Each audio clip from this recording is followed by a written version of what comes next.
8 Morris outside the Oklahoma State Capitol. The Oklahoma version of the March for Our Lives rally. About 5,000 gathered here today to listen to student leaders from across the state address issues from gun violence, guns in schools, and law enforcement. The main rally cry here today was enacting change. Enough of the thoughts and prayers, and time for enacting some legislation that changes the gun laws in this nation. We heard some impassioned speeches, some well-spoken students. The event that lasted about an hour and a half today.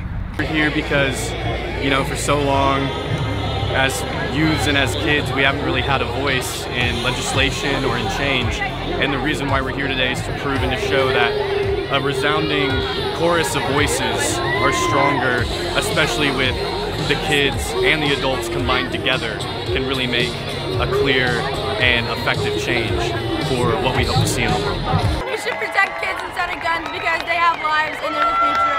Our lives matter more. And it keeps happening. Like, the whole issue keeps happening over and over, and like soon enough, if it keeps happening, like, we never know if it can happen to you, and we don't want it to happen to someone we love, or like, and even people that we don't know. It's just not right. And that's unresponsive government too. Yeah. Someone notice us and actually, I want our voices to be heard, and for there to be more talk about gun violence. So across the nation today, hundreds of thousands of young people and those who have never been involved in the political arena and activism are getting their first taste of what it is to be involved in a movement. We're here to demand change. Yes, that's what I said. Demand. We're not asking. We're not begging or pleading. We asked after Columbine. We begged after Virginia took. We pled after Sandy Hook, but nothing changed. So we're done with that. Done giving people the opportunity to say no. We're not giving our lawmakers a choice anymore. Give us change or we will vote you out. So what is our plan for change? First and foremost, bipartisan, common sense gun reform is something that legislators from both sides of the aisle can agree on. Expanding background checks, raising the minimum age to purchase, and restricting the use of bump stocks are all achievable goals that we are setting out to influence.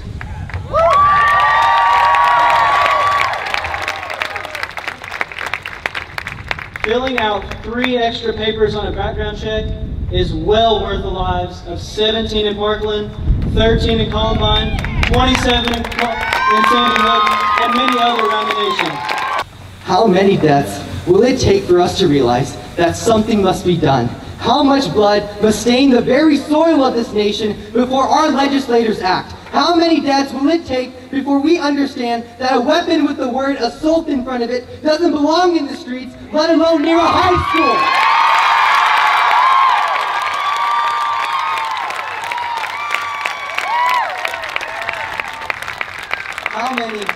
How many tears and cries will it take before our legislators understand that an individual Second Amendment right doesn't outweigh my right to live? It doesn't outweigh my right to attend education, and it darn well doesn't outweigh my right to go back home to my family. I want to first establish that I personally invited every single Oklahoma State representative to this march, and look around, how many are here?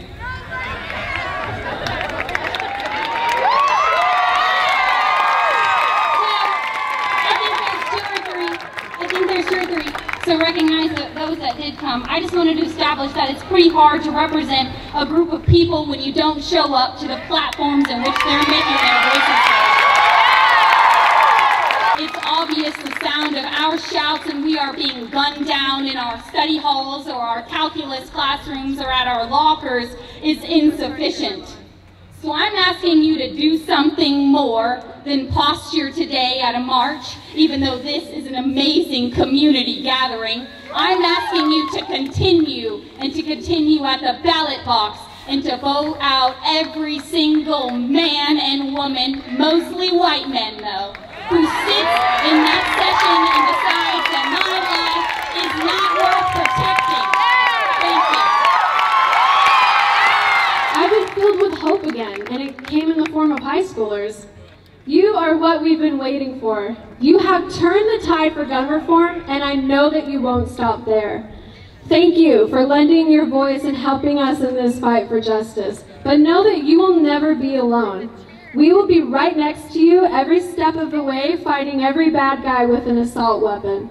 We'll be there to recite the names of the 17 victims from Marjory Stoneman Douglas High when you're feeling hopeless, to remind you why you're fighting. And when you feel as though your voice isn't being heard, we'll help you amplify it.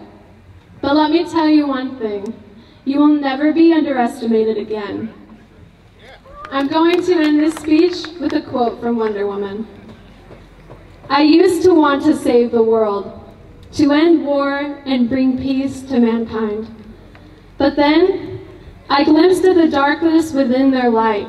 I learned that inside every one of them there will always be both, the choice each must make for themselves, something no hero will ever defeat.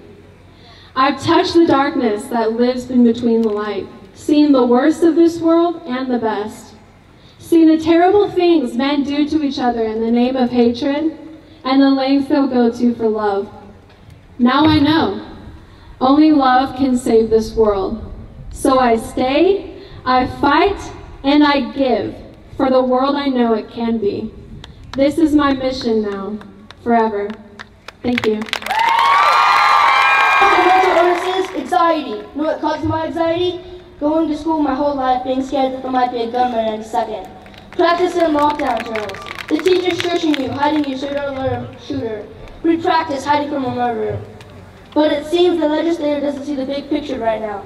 Maybe this time they get it. The only thing that we eat Tide Pods, make slime and play Fortnite, and we don't know what we're talking about. But whenever we try to breathe with each other, we can change the world. And if that's not powerful, I don't know what is.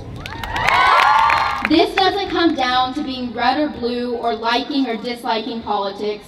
It comes down to student safety and the need for change. Change that is long overdue.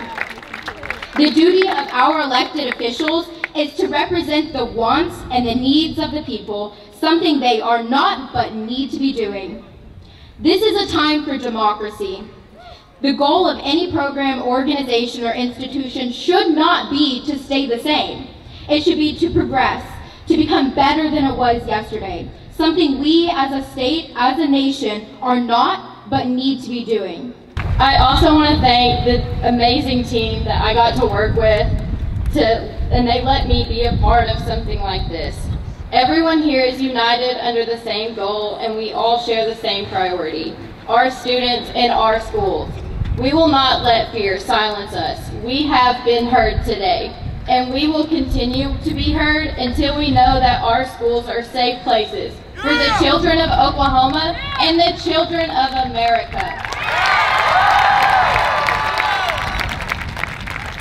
We are doing this for the next generation. We are the generation that will bring change. Thank you all.